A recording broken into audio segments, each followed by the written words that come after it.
Hello दोस्तों, इस series में हम बात कर रहे हैं फाउंडेशन क्लासेस की।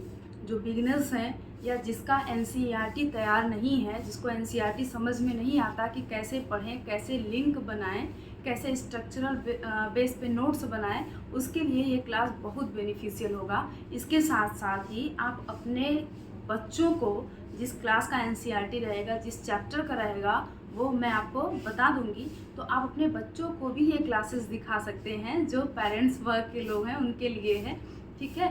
तो जिससे कि जब आपके बच्चे कंपटीशन में जाएं तो उनको ये प्रॉब्लम फेस ना करना पड़े जो हम लोगों को फेस करना पड़ा। जो हम लोगों की शिक्षा पद्धति थी, जिसके अनुसार हम लोग जिस चीज़ को झेले, जिस कमी को महसूस किए, जो हम लोगों के अंदर डेवलप नहीं हुआ, बाद में बहुत ज़्यादा चुनौतियों का सामना करना पड़ा। तो इस वजह से आप अपने बच्चों को ये चुनौतियों का सामना ना होने दें। इसके साथ ही जो बिगिनर्स हैं उनको यदि प्रॉब्लम्स हैं और यदि वो यूपीएससी का और स्टेट पीसीएस की तैयारी कर रहे हैं तो उनके लिए एनसीईआरटी का पूरा कॉन्सेप्ट तैयार करना बहुत ही आवश्यक है। तो इस वजह से ये क्लासेस उनके लिए बहुत बेनिफिशियल होने वाले। तो आज की सीरीज़ में हम बात करेंगे ज्योग्राफी की। ज्योग्राफी में जब क्लास 6 की एनसीईआरटी 7, 8, 9, 10, 11, 12 सारे चैप्टर वाइज बात करेंगे और एग्ज़ाम पॉइंट ऑफ व्यू से बात करेंगे। आपको क्या अप्रोच रखना है, कैसे नोट्स बनाते समय आपको चैप्टर को, यानी बुक का जो चैप्टर आप पढ़ रहे हो उसको छापना नहीं है, दूसरा बुक तैयार नहीं करना है, दूसरा पब्लिकेशन नहीं बनाना है। आपको कैसे कीवर्ड में नोट्स बनाने हैं ताकि आप शॉर्ट टर्म में उसको रिवाइज कर लो और आपके अंदर कनेक्टिविटी जैसे कॉन्सेप्ट बिल्डअप हो, कनेक्टिविटी बिल्डअप हो। और जो आगे के एनसीईआरटी आप पढ़ो, जब तक आप पीछे की क्लास के एनसीईआरटी नहीं समझेंगे तब तक वो आपको समझ नहीं आएगा। तो ऐसे कई सारे मल्टीपर्पज़ की वजह से मैंने ये जो टॉपिक है या ये क्लासेस है, सीरीज़ है, ये शुरू किया है, ठीक है। चलो अब टॉपिक की बात करते हैं। आज का जो टॉपिक है वो है क्लास 7 की ज्योग्राफी। क्लास 7 के फर्स्ट चैप्टर की बात हो रही है। फर्स्ट चैप्टर का नाम है पर्यावरण। जब भी हम पर्यावरण की बात करते हैं, सबको पता है कि हमारे आसपास हम जिस भी चीज़ से प्रभावित हो रहे हैं, प्रत्यक्ष रूप से अप्रत्यक्ष रूप से, वो सारे घटक, वो सारी वस्तुएं हमारे पर्यावरण का हिस्सा है। यानी यदि हम कहें तो हमारा आस पड़ोस ही हमारा क्या है, पर्यावरण है। यानी यदि हम परिभाषा की बात करें तो हम अपने चारों तरफ जिस भी वस्तुओं से घिरे हैं, जिस आवरण से घिरे हैं, उस आवरण को हम पर्यावरण कहते हैं। ये किताबी परिभाषा हो गई, परिधन आवरण। हम अपने चारों तरफ जिस आवरण से घिरे हैं वो हमारा पर्यावरण है। समझने के स्तर पे आप अपने परिवार में रहते हो तो अपने परिवार के सदस्यों से प्रभावित होते हो, अपने घर से प्रभावित होते हो, अपने घर की हर एक वस्तु से प्रभावित होते हो, उसका यूज करते हो, इस आधार पे प्रभावित कह रही हूँ। उसके बाद आस पड़ोस के लोगों के संबंध के आधार पर प्रभावित होते हो, सामाजिक संबंध के आधार पर प्रभावित होते हो, धार्मिक संबंध के आधार पर प्रभावित होते हो, जातिगत संबंध के आधार पर प्रभावित होते हो। इस वजह से पर्यावरण का दायरा लगातार बढ़ता चला गया। पहले पर्यावरण का जो कॉन्सेप्ट था वो ये था कि हम और हमारे जंतु और हमारे पेड़ पौधे, ये हमारे पर्यावरण का भाग है, और हमारा घर। लेकिन जब समय बीतता गया और पर्यावरण की विस्तृत जानकारी भी बढ़ती गई तो पर्यावरण को सामाजिक क्षेत्र, आर्थिक क्षेत्र, राजनीतिक क्षेत्र, इन घटकों में भी जोड़ा जाने लगा, इन घटकों से भी संबंधित किया जाने लगा। तो पर्यावरण बहुत विस्तृत शब्द है और ये जो शब्द है ये फ्रेंच वर्ड से आया है। पर्यावरण, जिसे इंग्लिश में एनवायरनमेंट कहते हैं, ये फ्रेंच वर्ड एनवायरोनेट से आया है। इस वर्ड से आया है फ्रेंच शब्द। फ्रेंच लैंग्वेज कहाँ बोली जाएगी? फ्रांस में बोली जाएगी। कौन सी शब्द से? एनवायरोनेट। एनवायरोनेट शब्द से क्या आया है? एनवायरनमेंट आया। एनवायरोनेट शब्द का मतलब होता है पड़ोस। इसी वजह से हम कहे हैं कि हमारा आस पड़ोस ही वास्तव में हमारा क्या है? पर्यावरण। अभी हम उत्तर प्रदेश में हैं तो हम उत्तर प्रदेश में जिस गांव में है वो हमारा पर्यावरण है, नेक्स्ट गांव में, किसी और गांव में, पड़ोसी में, अपने रिश्तेदारों के यहाँ गए, वो आपका पर्यावरण हो गया।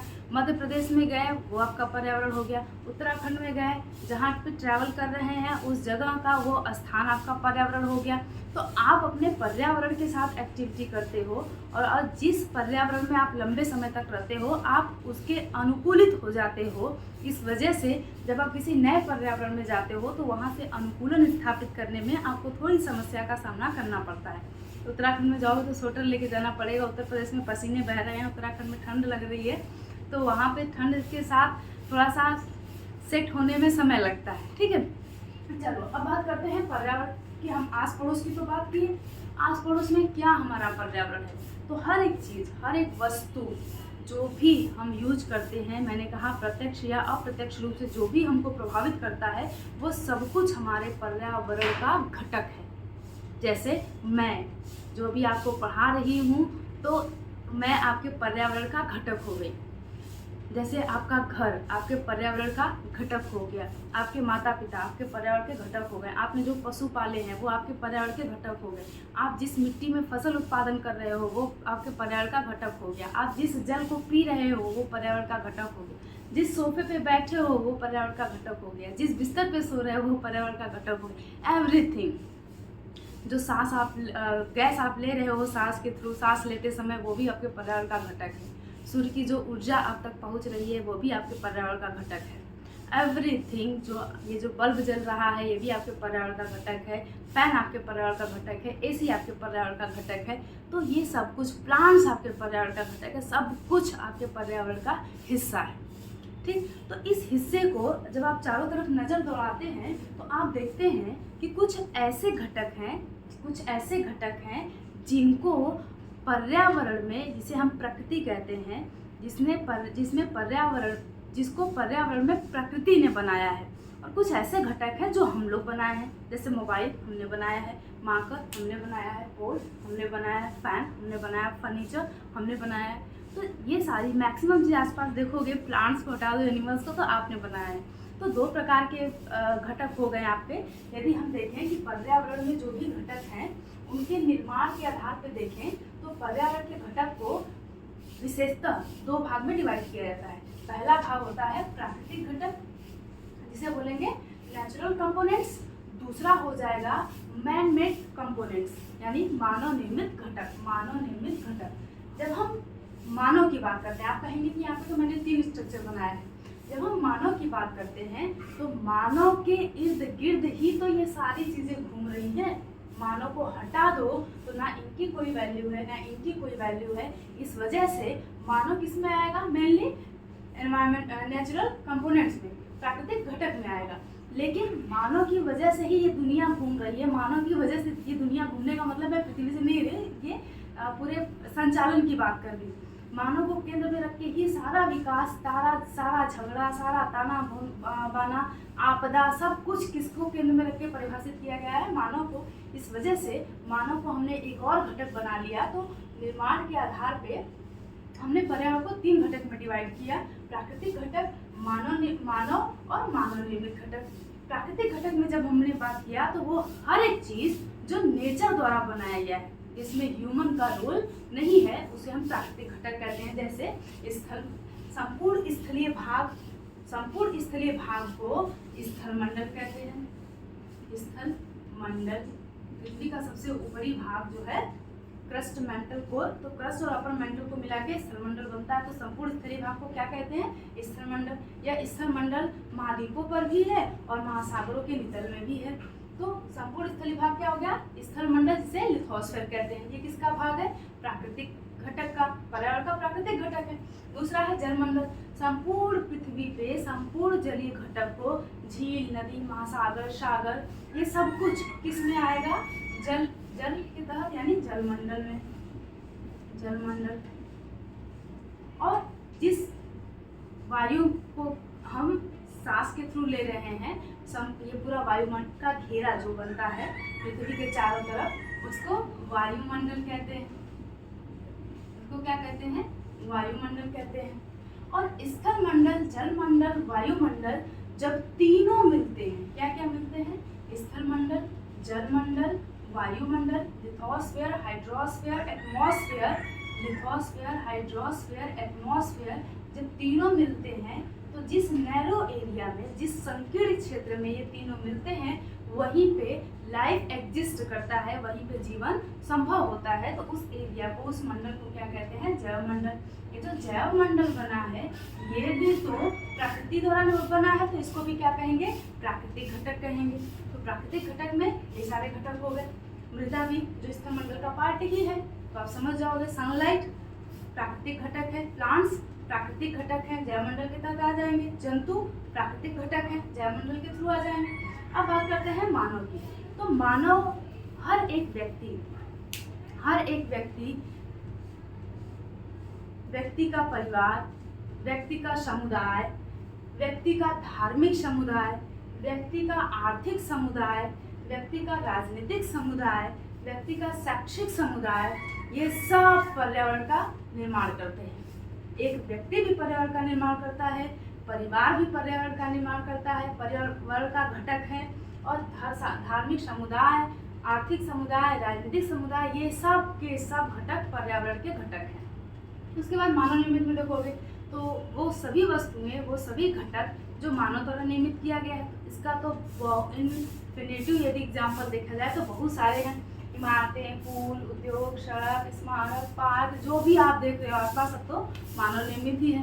तो मानव निर्मित क्या हो गए? घटक हो गए, जो पर्यावरण के घटक के अंतर्गत आते हैं। किस आधार पे हमने ये डिवीजन किया है कि पर्यावरण के जो घटक है उसका निर्माण किसने किया है? ये जो समुदाय वगैरह बन रहा है ये मानव ने किया है। ये जो वस्तु वगैरह, ये संस्थान वगैरह, ये भी मानव ने बनाया है। क्योंकि इस संस्थान बोला मानव को हमने केंद्र में रखा है, तो उसको मैंने बता दिया आपको। फिर प्रकृति ने बनाया तो प्राकृतिक घटक। क्लियर? अब उसके बाद बात करते हैं हम, यहाँ पे एक चीज और देखो कि जो जैवमंडल है, जैवमंडल में मैंने आपको कहा कि आप जिस जगह पे पैदा होते हो, जिस जगह पे आप लंबे समय तक रहते हो, जिस जगह पे आपके पूर्वज रहते हैं, आप उस जगह से अनुकूलित हो जाते हो। उसी क्षेत्र से आप ऊर्जा और पोषण का आदान प्रदान करते हो। आपकी इकोनॉमिकल एक्टिविटी, पॉलिटिकल एक्टिविटी, भोजन संबंधी आवश्यकता, सामाजिक आवश्यकता, आर्थिक आवश्यकता, शारीरिक आवश्यकता, सब उसी स्थान से पूरा होता है।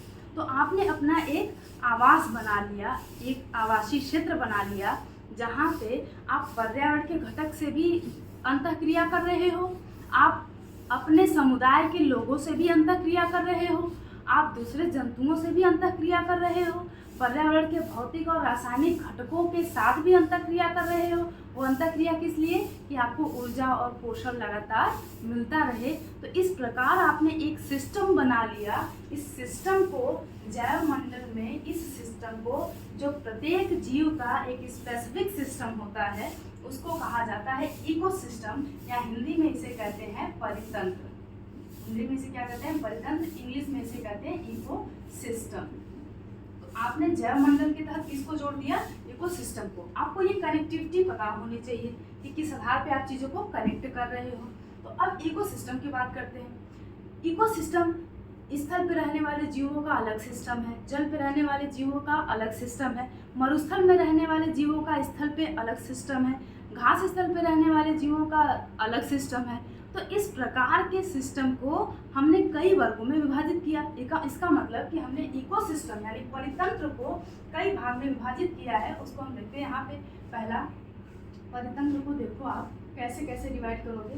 पहला डिवाइड करोगे कि ऐसे जीवों का पर्यावरण या ऐसे जीवों का आदान प्रदान जो स्थलीय क्षेत्र से जुड़े हैं, तो स्थलीय परितंत्र, जो समुद्री क्षेत्र से जुड़े हैं तो समुद्री परितंत्र। तो परितंत्र के दो वर्गीकरण मोटी मोटा कौन से हो गए? स्थलीय परितंत्र, स्थलीय परितंत्र और जलीय परितंत्र। ठीक है। अब स्थलीय परितंत्र में जाओगे तो घास स्थल पे रहने वाला चीता को ले जाके जंगल में छोड़ दोगे, बेचारा थोड़ा सा स्पीड बनाएगा, तब तक पेड़ आएगा, लड़ेगा, ऊपर चला जाएगा, पूरा सिस्टम उसका डिस्ट्रॉय हो जाएगा। मछली को लाके स्थल पे छोड़ दो, मछली खत्म हो जाएगी। और हिरण को ले जाके जल में छोड़ दो, डूब के मर जाएगा। तो सबका अपना क्या है, इकोसिस्टम है, जहाँ से वो ऊर्जा और पोषण का आदान प्रदान कर रहे हैं। तो इस आधार पे स्थलीय परितंत्र और जलीय परितंत्र। अब स्थलीय परितंत्र में भी जो घास स्थल से जुड़े हुए हैं उसका अलग सिस्टम बन गया। तो स्थलीय परितंत्र के अंतर्गत घास स्थल परितंत्र, घास स्थल परितंत्र पहला हो गया। दूसरा मरुस्थलीय परितंत्र, मरुस्थलीय परितंत्र। तीसरा पर्वतीय परितंत्र, पर्वतीय परितंत्र। चौथा वन परितंत्र, वन परितंत्र। वन परितंत्र में भी जाएंगे तो उष्णकटिबंधीय सदाबहार वन वाले और उष्णकटिबंधीय पर्णपाती, शीतोष्णकटिबंधीय टुंड्रा, टैगा, ये भी डिवाइड होना शुरू हो जाएंगे। ठीक है, ये मोटी मोटा की बात कर रहे हैं। इकोसिस्टम पूरा एक टॉपिक है, आपको इसके बारे में पढ़ना है, इस वजह से मैं आपको ये टॉपिक दे रही हूँ कि आप इसके बारे में पढ़ो। एनवायरमेंट का सब बुक उठा लो, आप ये इकोसिस्टम को पढ़ के खत्म कर दो। ठीक है, जलीय परितंत्र की बात करेंगे तो फिर हमने इसको आगे दो पार्ट में डिवाइड किया। जो फ्रेश वाटर में रहते हैं, जो पीने योग्य जल रहता है, जैसे नदी हो गया, झील हो गया, और ग्लेशियर से मेल्ट हुआ जो झील बना उसकी बात कर रहे हैं, रिवर से जो झील बना उसकी बात कर रहे हैं, नदी की बात कर रहे हैं। तो ये अलग इकोसिस्टम बन गया, फ्रेश वाटर इकोसिस्टम। दूसरा हो गया जो ओशियन में रह रहे हैं, जो सी में रह रहे हैं और सॉल्ट वाटर लेक में रह रहे हैं, तो इनका एक इकोसिस्टम बन गया। तो brackish water ecosystem and fresh water ecosystem. तो हमने ये जलीय परितंत्र को किस में डिवाइड किया कि स्वच्छ जल परितंत्र और खारा जल परितंत्र, खारा जल परितंत्र दो पार्ट में। स्वच्छ जल में जाओगे तो क्या आएगा, नदी, नदी परितंत्र, सही है, झील, ये स्वच्छ जल में आएंगे। और खारा जल में जाओगे तो क्या आएगा, महासागर, महासागर, सागर, झील, जैसे कैस्पियन सी खारे पानी का झील है, ब्लैक सी खारे पानी का झील है, मेडिटेरियन सी, ये सब क्या है, खारे पानी के वाटर बॉडी है। तो ये इनका बन गया। दूसरा ये कि जो इकोसिस्टम बन रहा है वो भी नेचर के थ्रू बनता है और ह्यूमन के थ्रू भी बनता है। तो यानी कि परितंत्र का दूसरा जो वर्गीकरण हो गया, एक हो गया प्राकृतिक परितंत्र, दूसरा हो गया मानव निर्मित परितंत्र। फिर हम परितंत्र से ये वाला करेंगे, ये तो आवास के आधार पे हो गया, किस आधार पे, हैबिटेट के आधार पे, आवास के आधार पे वर्गीकरण। और ये हो गया निर्माण के आधार पे वर्गीकरण, निर्माण के आधार पे वर्गीकरण। और निर्माण के आधार पे वर्गीकरण कौन कितने होंगे, दो। पहला हो जाएगा प्राकृतिक परितंत्र, प्राकृतिक परितंत्र में क्या आ जाएगा, वन आ जाएगा, घास स्थल आ जाएगा, मरुस्थली आ जाएगा, स्वच्छ जल आ जाएगा, महासागरी, ये तो प्राकृतिक में आ जाएगा। मैन मेड में क्या आएगा, धान का खेत, जो राष्ट्रीय उद्यान हम लोग बनाते हैं, पेड़ लगाते हैं, घास लगाते हैं, फिर उसको संरक्षित करते हैं, वहाँ पे जीव जंतु छोड़ते हैं, तो ये जो राष्ट्रीय उद्यान हमने बनाया ये भी मैन मेड हो गया। धान के खेत में पानी डाल दोगे उसका अलग इकोसिस्टम बन जाएगा। एक्वेरियम इसका बेस्ट एग्जांपल है, जो हम बनाते हैं, शीशे का वो जाल रहता है, उसमें मछली डाल देते हैं, उसके फूड और कुछ स्नेल्स भी डाल देते हैं, तो पूरा एक इकोसिस्टम बन जाता है। जो आप गमले में कमल लगाते हो उसका भी एक इकोसिस्टम बन गया। ये सब मैन मेड इकोसिस्टम है। ठीक है, तो ये हमने आपको बता दिया मोटी मोटा, बाकी इकोसिस्टम आप एनवायरनमेंट के टॉपिक से पढ़ोगे यदि आप सीरियस कैंडिडेट हो तो। अब दूसरी बात करते हैं कि पर्यावरण का एक घटक जो निर्माण की अवधि के निर्माण के आधार पर बना था वो तो कंप्लीट हुआ, और दूसरा घटक जो जीवन के आधार पर बन रहा है कि पर्यावरण में किस घटक के पास जीवन है और किसके पास नहीं है। तो आपने देखा होगा कि जैसे हम सांस लेते हैं, बोलते हैं, चलते हैं, फिरते हैं, प्रजनन करते हैं, यानी अपने समान नए जीव उत्पन्न करते हैं, तो ऐसे घटक को हम सजीव घटक कहते हैं या जैविक घटक कहते हैं, जिसे इंग्लिश में बायोटिक कहते हैं। तो पहला जो वर्गीकरण हो गया वो क्या हो गया, बायोटिक कंपोनेंट। ठीक है, बायोटिक कंपोनेंट। और दूसरा जो घटक हो गया जिसमें जीवन नहीं पाया जा रहा है उसको बोलेंगे अबायोटिक कंपोनेंट, अबायोटिक कंपोनेंट। ठीक है, दो कंपोनेंट हो गए जीवन के आधार पे, जिसमें जीवन पाया जा रहा है, जिसमें लाइफ है, बायोटिक, जिसमें लाइफ नहीं है, अबायोटिक। लाइफ किसमें है, प्लांट्स एंड एनिमल्स, यानी फ्लोरा एंड फौना। फ्लोरा में सारे प्लांट्स की बात कर रहे हैं। प्लांट्स में क्या कौन कौन से, फ्लोरा में क्या आएगा, प्लांट्स आएगा, ट्री आएगा, हर्ब्स आएंगे, सर्ब्स आएंगे, ये सब किस में आएंगे, प्लांट्स में आएंगे। और एनिमल यानी फौना में कौन कौन आएगा, ह्यूमन आएगा। अब यहाँ पे दो पार्ट डिवाइड होंगे, एक तो होगा डिवाइड वाइल्ड एनिमल जंगली जीव, दूसरा हो जाएगा सोशल एनिमल। अब सोशल एनिमल जैसे ह्यूमन, तो सोशल एनिमल और वाइल्ड एनिमल ये हो गए। इसमें सारे एनिमल्स आएंगे, जो चीता वर्ग का हो गया, प्रजाति के इस एनिमल्स को प्रजाति में डिवाइड करेंगे, ठीक है। तो ये सब आएंगे इसमें, 4 पैर वाले भी और 2 पैर वाले भी। तो ये हो गए जैविक घटक। अजैविक घटक में देखो स्थल जल वाटर बॉडी, स्थल लैंड बॉडी, वायु एटमॉस्फेयर, ऊर्जा एनर्जी, खनिज इंग्लिश में बता रहे, खनिज कैल्शियम फास्फोरस पोटेशियम एक्सेट्रा, जितने भी मिनरल्स है, सल्फर जो यूज कर रहे हो, आयरन जो यूज कर रहे हो, ये सब मिनरल्स के थ्रू आएंगे। गैसेस, वायुमंडल में मैंने वायु लिखा है तो वायु गैसों का मिश्रण है। ऑक्सीजन हो गया, कार्बन डाइऑक्साइड हो गया, नाइट्रोजन हो गया, ये सारे कंपोनेंट क्या है, अजैविक हैं।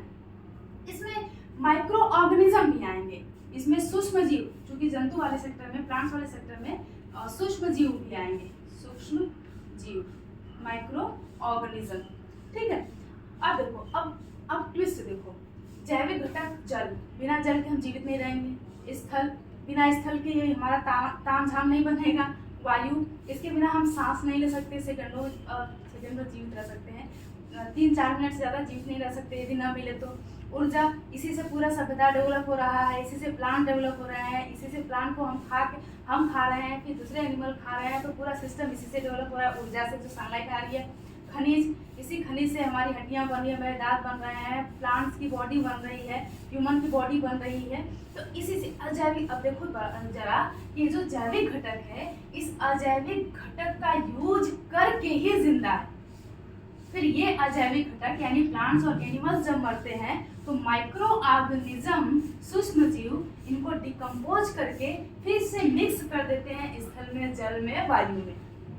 तो अब ये फिर इस स्थल जल वायु को ये प्लांट्स और एनिमल लेंगे, फिर इसके किस में कन्वर्ट होंगे, अजैविक में। अजैविक को यूज कर रहा है जैविक, जैविक फिर किस में कन्वर्ट हो रहा है, अजैविक में टूट जा रहा है, डिकम्पोज हो जा रहा है मरने के बाद। तो ये एक प्रकार का साइकिल चल रहा है। क्या चल रहा है, ये यहाँ से यहाँ, फिर यहाँ से यहाँ, ये एक प्रकार का साइकिल चल रहा है। कहाँ से, बायो से, यानी लिविंग थिंग से। लिविंग थिंग यानी study of living thing is called biology. तो यहाँ से हमने क्या शब्द लिया, बायो, सही है। और ये जो जैविक और अजैविक घटक हैं, ये किस प्लेनेट पे हैं, अर्थ पे। अर्थ को हम कहते हैं जियो, ठीक है। अब प्लांट जो है जल का यूज कर रहा है, वायु का यूज कर रहा है, खनिज का यूज कर रहा है, गैसों का यूज कर रहा है, उसके बाद एक रासायनिक प्रक्रिया कर रहा है जिसके तहत फोटोसिंथेसिस हो रही है और कार्बोहाइड्रेट का निर्माण हो रहा है। तो ये रासायनिक चक्र भी चल रहा है। तो बायो जियो, रासायनिक को क्या बोलते हैं, केमिकल, और ये क्या चल रहा है, साइकिल। तो ये क्या बन गया, बायो जियो केमिकल साइकिल। तो ये जैविक और अजैविक के बीच में ऊर्जा और पोषक तत्वों का किस प्रकार से साइकिल चल रहा है, किस साइकिल के थ्रू ये चीजें चल रही हैं, बायो जियो केमिकल साइकिल, ठीक है। अब इस बायो जियो केमिकल साइकिल में देखोगे कि हम जो पानी, जो बारिश हो रही है उसको हम भी पी रहे हैं, फिर हमारे बॉडी से वो पसीने के रूप में बाहर निकल रहा है, प्लांट की बॉडी से पसीने के रूप में बाहर निकल रहा है, स्थल से वाष्पीकरण हो रहा है, मृदा से वाष्पीकरण हो रहा है, फिर क्लाउड फॉर्मेशन हो रहा है, फिर रेनफॉल हो रहा है, ग्राउंड वाटर बन रहा है, फिर उसको हम निकाल रहे हैं, फिर उसको हम यूज कर रहे हैं। तो ये भी एक साइकिल बन गया। तो इस बायो जियो केमिकल साइकिल में एक साइकिल बन गया वाटर साइकिल। वाटर, ये पूरे वाटर का भी एक साइकिल चलेगा, ठीक है। ये बन गया वाटर साइकिल। तो आपको एक टॉपिक पढ़ना है क्या, वाटर साइकिल। दूसरा क्या बन गया, यदि हम देखें वायु में तो कार्बन डाइऑक्साइड का एक साइकिल बनेगा, हम रिलीज करेंगे, प्लांट्स उसको यूज करेंगे, और फिर प्लांट्स ऑक्सीजन रिलीज करेंगे, हम यूज करेंगे। तो ये भी इनका एक साइकिल चलेगा, कार्बन डाइऑक्साइड का, ऑक्सीजन का। तो कार्बन डाइऑक्साइड साइकिल, जिसे कार्बन साइकिल भी कहते हैं, इसको हम कहते हैं कार्बन साइकिल। तीसरा ऑक्सीजन साइकिल, चौथा सल्फर साइकिल, पांचवा फास्फोरस साइकिल, छठा वाटर साइकिल हो गया, कार्बन साइकिल, ओजोन साइकिल। ये साइकिल बन रहे हैं, ठीक है। ये सारे टॉपिक आपको पढ़ने हैं, सारे टॉपिक से यूपीपीसीएस यूपीएससी में प्रश्न आते हैं, प्रीलिम्स के लिए बहुत ही इम्पोर्टेंट है, ठीक है। और यदि आप इसको विस्तृत में पढ़ लेते हो, विस्तार से आप इसका तैयारी कर लेते हो, तो देख लो ये मैंने पूरे चैप्टर का नोट्स बनाया। ये पूरा जो क्लास 7 का फर्स्ट चैप्टर है पर्यावरण, उसका पूरा नोट्स है, और जितना आप उसमें पढ़ोगे उससे ज़्यादा शब्दावली आपको यहाँ पे मिलेगी। अब इस पर्यावरण को बचाए रखने के लिए किसको किसको, बायोटिक और अबायोटिक दोनों को बचा के रखना है। इनको भी बचा के रखना है और इनको भी बचा के रखना है, वरना ये साइकिल डिस्ट्रॉय हो जाएगा। तो हमने पर्यावरण को बचाए रखने के लिए अवेयरनेस प्रोग्राम चलाया, और अवेयरनेस प्रोग्राम के लिए हमने विश्व पर्यावरण दिवस मनाना शुरू किया। किस दिन सबको पता है? 5 जून को। अब 5 जून को विश्व पर्यावरण दिवस क्यों मनाते हैं? क्योंकि 5 जून 1972 को यूनाइटेड नेशन एनवायरनमेंट प्रोग्राम की स्थापना हुई थी, जो यूएन के एक स्पेशल एजेंसी है। इसका स्थापना स्टॉकहोम में हुआ था, और इसकी स्थापना के समय इंदिरा गांधी इसमें पार्टिसिपेट करी थी, ठीक है। और इसी संगठन की स्थापना के कारण 5 जून को यूनाइटेड नेशन जनरल असेंबली, जो यूनाइटेड नेशन का एक मेन फंक्शनल ऑर्गन है, मुख्य कार्यकारी अंग है, वो डिक्लेयर करता है कि किस तिथि को कौन सा दिवस सेलिब्रेट किया जाए, मनाया जाए। तो यूनाइटेड नेशन जनरल असेंबली ने डिक्लेयर किया, किसने? UNGA ने डिक्लेयर किया कि 5 जून को क्या मनाया जाए? विश्व पर्यावरण दिवस। क्योंकि ये सारी चीज़ें आप देख रहे हो, इसके बिना हम सर्वाइव नहीं कर सकते। तो इसके लिए अवेयरनेस प्रोग्राम, इसको बचा के रखना, ये सारी चीज़ें बहुत आवश्यक है। भारत में प्रॉब्लम ये है कि हम केवल इसको पढ़ने और नौकरी पाने तक सीमित रखते हैं। हम इसकी वास्तविकता को, इसके वेटेज को, इसके महत्व को अपने पर्यावरण से नहीं जोड़ पाते, अपने जीवन से नहीं जोड़ पाते, जबकि पर्यावरण हमारे जीवन का एक अंग है। इसके बिना हम सर्वाइव नहीं कर सकते। तो ये था चैप्टर फर्स्ट, ठीक है। ऐसे ही हम स्ट्रक्चरल बेस्ड पे सारे चैप्टर को डिस्कस करेंगे। फिर आप बुक उठाना, ऐसा नहीं कि यहीं पे तैयारी खत्म हुई, आप बुक उठाओगे और चैप्टर को रीड करोगे, और इससे रिलेटेड यदि 11th में और 12th में कोई टॉपिक है तो उसको भी आप पढ़ोगे, और नहीं तो एनवायरनमेंट की आपके पास कोई स्पेशल बुक है तो उसको भी आप पढ़ोगे, ठीक है। तब आपकी तैयारी कंप्लीट होगी। और एक चीज़ छूटी है कि आप इससे रिलेटेड क्वेश्चन जरूर सॉल्व करिएगा, प्रीलिम्स के और मेंस के। बाकी उस पर मैं काम कर रही हूँ, तो बहुत जल्दी आपको वो मिलेगा।